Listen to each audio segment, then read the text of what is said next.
of the day again. It's another interesting episode of Health Watch, and today we're looking at two very important topics. First is the effect of adequate sleep. Dr. Love series has been going on for the past few weeks, and if you've been with us on the show, trust me when I say he carefully selected the topics for this program. Plus, we are talking about ovarian tumors this week. Our guest is somebody you would love to meet. In fact, a lot of people that were born in 1954, they should know him because this was someone that was contributing to the media houses, to NT in particular, to Franco Lise's stories on Newsline. I'm sure for all of us that we could remember, or we can't remember, we know that we were babies at that time. So he'll be sharing with us the factors that could cause ovarian tumors, the signs and symptoms, and how to get treatment. All right, you know how it is for us. We do this every week together. My name is Nkem or Kibe. We'll go on a short break when we return. First on our lineup is Dr. Love series, and then we'll come back to the studio so you meet my guest. Stay with us. Health Watch continues in a moment.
Welcome to Dr. Love series. I'm Dr. Yusuf Ademola Harun, and today I want to talk about the effect of sleep, adequate sleep, and the impact or medical implications of depriving yourself of enough sleep. The question comes to us, how much should we sleep in a day? An average human being should sleep average of 8 hours a day. So that means in 24 hours, at least 1/3 of that you should rest very well and you should sleep. People that don't sleep well, they have some medical conditions. Number one is that you are depriving yourself of adequate rest. Number two is that when you don't sleep well, a research showed that if you don't sleep well, you might have a lower lifespan. So people that don't sleep well might not live long. They might shorten their lifespan. Instead of you to live to maybe 70, 80 or 90, you may say that this person might just have what we call SDS, sudden death syndrome. The person might be dying at the age of 40 or 50 or even less. Also, look at your body as a machine. When you even drive your car, or when you enter a car for so long, imagine that car keeps driving for one whole day, for 24 hours. You can see what will happen. The machine will become very hot. Even your phone, if you use your phone for too long, the battery will run down. You have to recharge it. So a way of recharging your own system is by sleeping. You need to take adequate rest. So that work you are doing that is depriving you of sleep because you are looking for money, you may get the money, you may get the work, but you might lose your life. So that money and work you got will be used to take care of your health in the hospital. So if you don't rest well, you will be forced to rest, unfortunately, in peace. And I don't pray for that between you and I. So let us rest very well, let us sleep well, and let us also wake. Another question is, what is the time duration to sleep? The best time to sleep is between 10 p.m. to 6 a.m. Or if you can sleep earlier, like 8 p.m., then you can wake up 4 a.m. But make sure that you sleep an average of 8 hours a day. And if you want to sleep for 6 hours at a stretch, wake up to do activities, make sure you have at least 2 hours of siesta between 2 p.m. to 4 p.m. This is another way of rejuvenating yourself, making yourself healthy, and preventing yourself from unknown medical conditions that could occur because you are not getting adequate rest.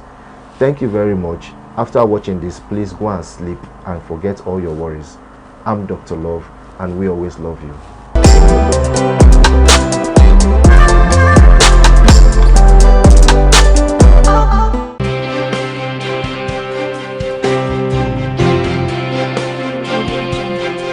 Thank you so much for just joining us. The program is Health Watch, reaching you from your number one station, NTA Lagos Channel 10. And a shout out to Dr. Love. Thank you so much for that very educative segment on the effect of adequate sleep.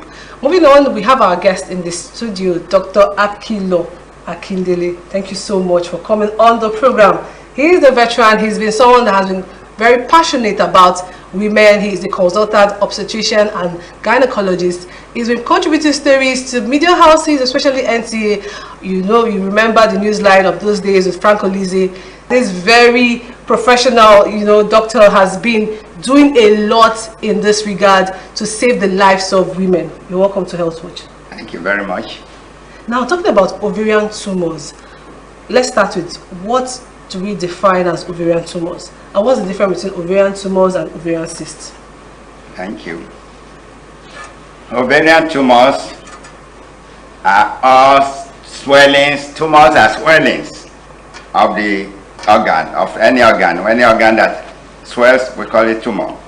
So ovarian tumors are swellings of the ovary. What are the ovaries, or what is the ovary? Ovaries are organs that women have that make them to procreate, to produce children.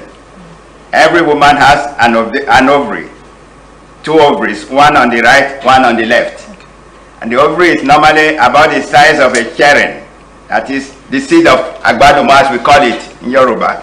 Small, about 2 centimeters diameter, like this. And most people know what cherry is, agbadoma, and then that black seed, not the whole agbadoma itself, not the whole cherry. So about that size, almost a bit bigger than a walnut. So they are very small, one on the right, one on the left. They are normally there at birth. A lady has 2 ovaries, as I said, unless there are complications or complexities that make them to have none or one. We won't talk about all those are things different from this discussion. So the ovary is there. They produce, by the time a lady gets to puberty, that's about the age of 11, 12, 13, 14.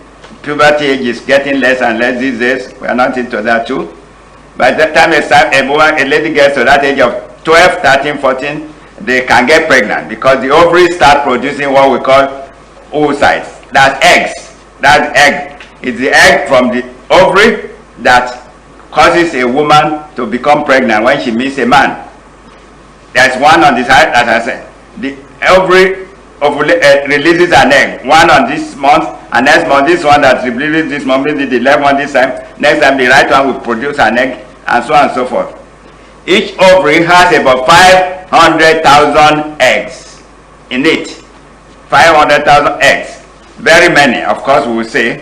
But from that age of 12, 13, 14, each ovary starts releasing eggs. Each month, they can release hundreds of eggs, but it's only one that reaches the puberty, that is able to fertilize to be fertilized. Okay. So all the other ones die by the wayside during their maturation. It's like a competition for so many eggs. So by the time a woman gets to the age of 45, almost those 500,000 eggs are finished, have expired. They are no more. So that's what leads to menopause. We are not talking about menopause today. It's another story for another day. But what we're saying that every woman has these plenty eggs. And what people will ask is, why is it that out of those 500,000, how can it get exhausted? Is what I was trying to look for. they get exhausted. There's no more egg by the time a woman gets to 45 to 50. And some even before that. So usually the average age of menopause is 45 to 48. That's the average age. And like we said, it's when the eggs are exhausted, there's no more egg in both ovaries, that a woman stops in her period. So it's the eggs from the ovaries that cause a woman to be able to get pregnant. And if there are problems with the ovary, then there may be infertility. We will not talk about that today. So that's the ovary. Then we said tumors are swellings of the ovary. Okay. We said the ovary is about the size of a cherry seed, and occasionally for reasons beyond human understanding, that's where God is more than us. Tumors are the ovary has swellings. It develops swelling, become big. The ovary is totipotential. What that means in common language is it can produce different types of tumors. Different types of tumors, so that there are so many of them, over 21 types. So this ovary can develop to this tumor, can develop to this tumor. Of course, it's the same ovary that produces the egg that contains hair, the mouth, the lip, and everything. Not only does it contain it, all the features of the mother are also in the child. What's the difference between, I'm sorry to cut you short, what's the difference between an ovarian tumor and ovarian cyst? Because I guess a lot of people out there, they've heard one way or the other ovarian cyst, but what is the difference between the two? Ovarian cyst is just one of the many types of tumors, of the ovarian tumor. There are several types. As I said, we are going to about 21 types of varieties of swellings that the ovary can produce. And as I said, it's totipotential, so it can produce all kinds of things. Okay. We have mucinous adenoma, mucinous cystadenoma, so many names, complicated names, medical names that is not for this program. Okay. But when we say ovarian cyst, we are talking of one of the swellings. Some of the swellings, that is the tumors, are not fluid. A cyst contains fluid. Ovarian cyst contains fluid. Some of them we call it ovarian fibroma. It's a hard organ. It contains solid, like fibroid, but it's not a fibroid. It's from the ovary itself. And some of them we contain jelly-like things. We call mucinous cystadenoma. And so, of course, when they become complicated, we call it mucinous adenocarcinoma, and so forth. So cyst is just a variety of the ovarian tumor. Like I said, the ovarian tumor is the general name for a swelling, and tumors means swelling. You've been in this field for a very long time. Definitely. I said over 3 decades. Yes, you are correct. Over 4. Over 4.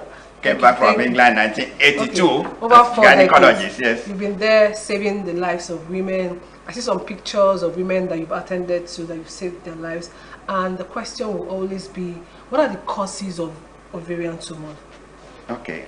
We don't know the causes of ovarian tumors. Okay. They just grow out of the blues. What makes a woman to grow ovarian tumor is not known. Okay. Occasionally, some drugs can cause it to happen. Okay. But most of the time, we just detect it, that a woman has a swelling in her tummy, okay, and that she has a cyst or a tumor of the ovary, either of the right ovary or of the left ovary, or both of them.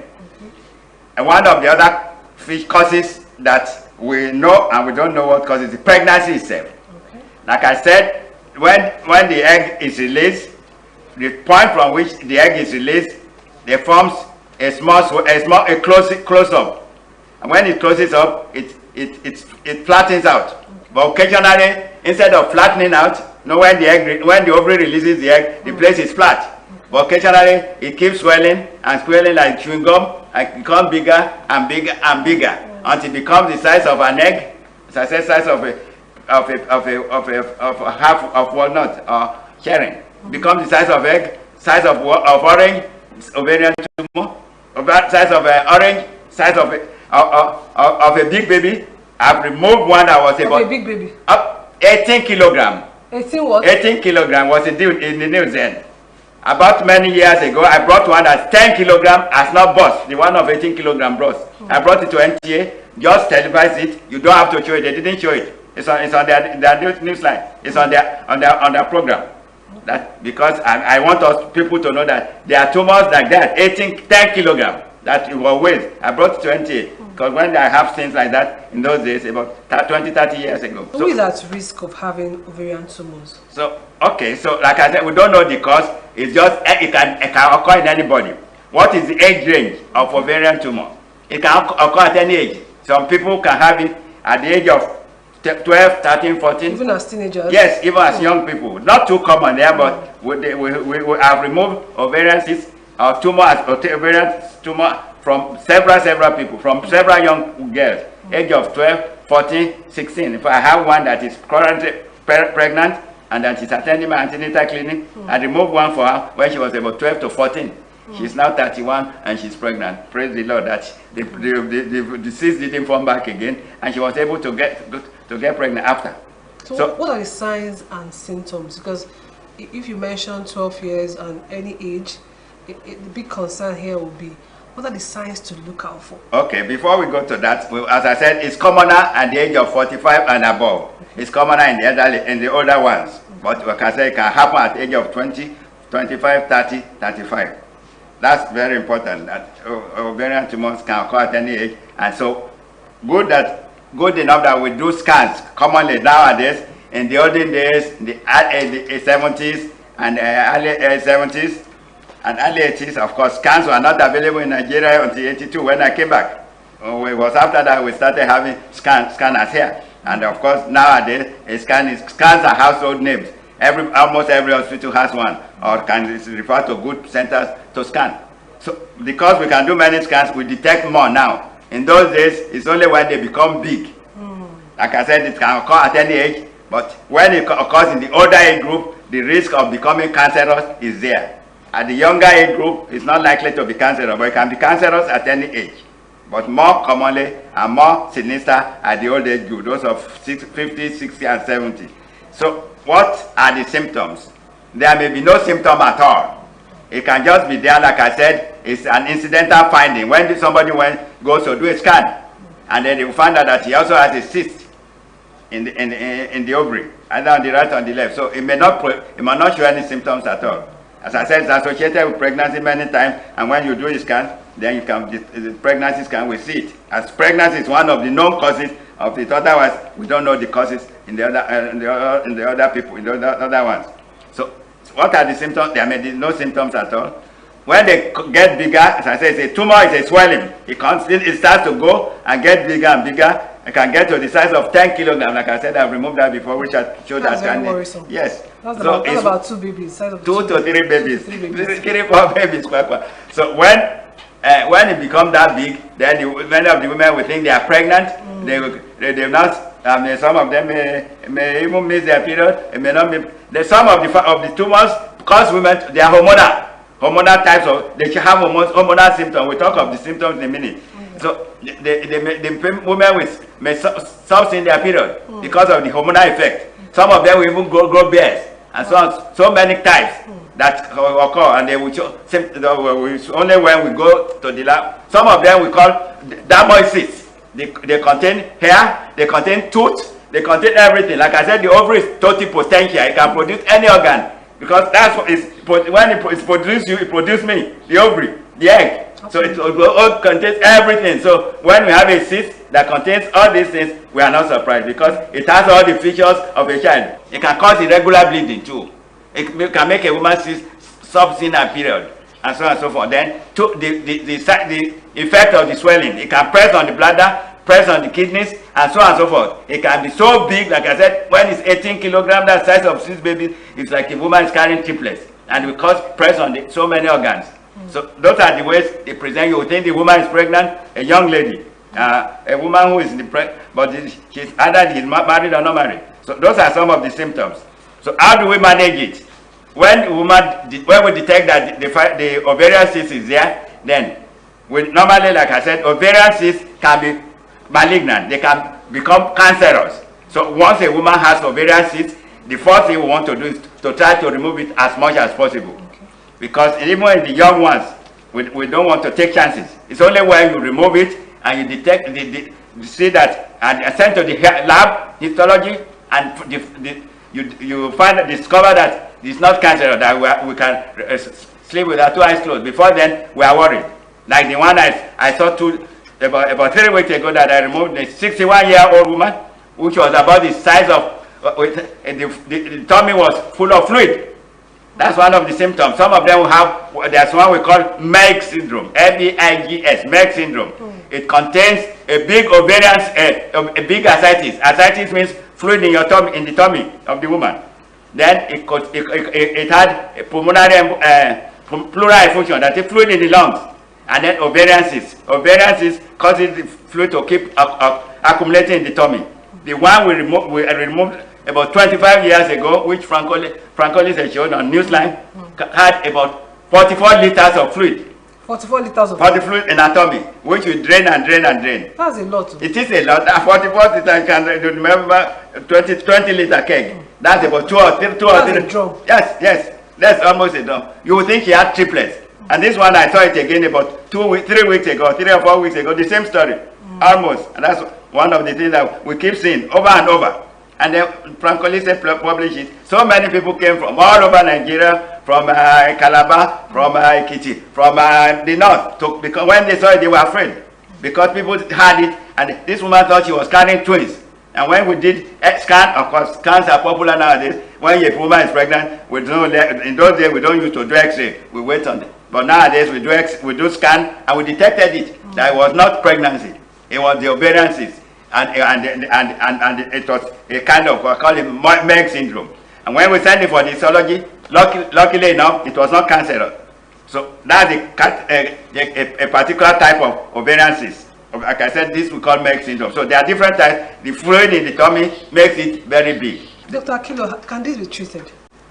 So what we do is, like I said, we remove the cyst as much as possible when we detect it and try to send it to histology. If it's not cancerous, then what we do is to leave her and keep her happy. This one of that many years ago, she became very beautiful. After removing 44 liters, you can imagine what it means. She carried this fluid in her tummy for over 13 years before she came to us. She's been to everywhere, to many, including teaching hospitals, and they couldn't detect it. But when she came to me, I found that she had a fluid in her chest, pleural effusion.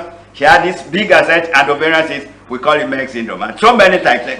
Thank you so much. We've been speaking with Dr. Akilo Akindele, consultant obstetrician and gynecologist. I like the fact that you were able to reassure women out there that they can come over and get treated. That you've had a lot of success rates, right? Very high success rates that women can remove these tumors, can remove the cysts, and still go back to work, and still go back and live a happy life. Thank you so much for coming on the show. I'm really honored to have you on the show, and I hope that you'll be able to come back on the show to educate women more on this topic. Thank you so much for coming. You're welcome. Thank you.